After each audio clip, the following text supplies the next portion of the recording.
C'est un honneur pour nous et un grand privilège et un grand plaisir d'accueillir aujourd'hui ce projet qui est très important, qui est très attendu par les populations. Au niveau donc du département de Diourbel, il y a 14 écoles qui ont été ciblées. Parmi ces 14 écoles-là, il y a 4 de nos communes qui sont concernées, c'est-à-dire la commune donc de Taïba-Moutoufa, la commune de Kerngalgou, la commune de Gadescal et la commune donc de Touba-la-Paix. D'abord pour dire que l'IF salue la démarche entreprise par l'équipe technique du projet avec les visites de prospection parce que comme je le disais tout à l'heure, il y a un changement de paradigme. Donc on est passé du paradigme de l'offre au paradigme de la demande. C'est-à-dire que nous sommes partis vers les communautés pour identifier les problèmes et voir les actions prioritaires. Ça, c'est une démarche à saluer, ce qu'on appelle le paradigme de la demande. Et l'autre point de cette façon, ce sont les 4 axes retenus par le plan d'action, à savoir l'accès, la qualité des enseignements et apprentissages, la gouvernance et l'environnement. Donc, ce sont des axes qui recoupent avec la politique de rénovation de notre système éducatif. Nous sommes magi dëkk bi suñuy doom ñoo fay jàngee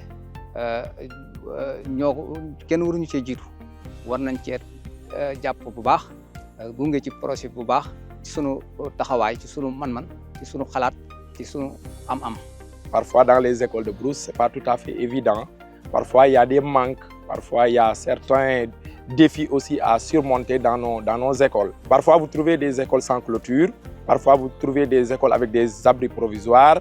Est-ce que vous savez qu'il y a beaucoup de cas d'abandon qui sont dus à l'absence de toilettes dans une école, surtout chez les filles? Une classe avec un tableau défectueux, c'est un problème prioritaire. Vous trouvez des écoles avec des classes pléthoriques, des classes multigrades. Une école sans accès à l'eau, etc., etc. C'est comme ça que nous avons fait effectuer cette priorisation pour dire que nous allons d'abord commencer par tel aspect, par tel aspect, par tel aspect. Des écoles sans toilettes, etc.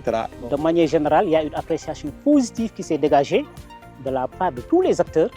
S'il faut délibérer pour l'implantation de murs de clôture, la mairie est prête à le faire. S'il faut débourser une participation en guise, un montant en guise de participation pour accompagner le projet, la collectivité locale est prête à le faire. Pourquoi? Parce que je vous ai dit que l'éducation est une des compétences transférées aux collectivités territoriales. Tout projet ou ONG qui intervient dans ce domaine ne fait qu'accompagner la collectivité territoriale. Donc, elle ne doit pas rester les bras croisés. Mais qu'est-ce que nous attendons? Qu'il y ait un relèvement du taux d'accès.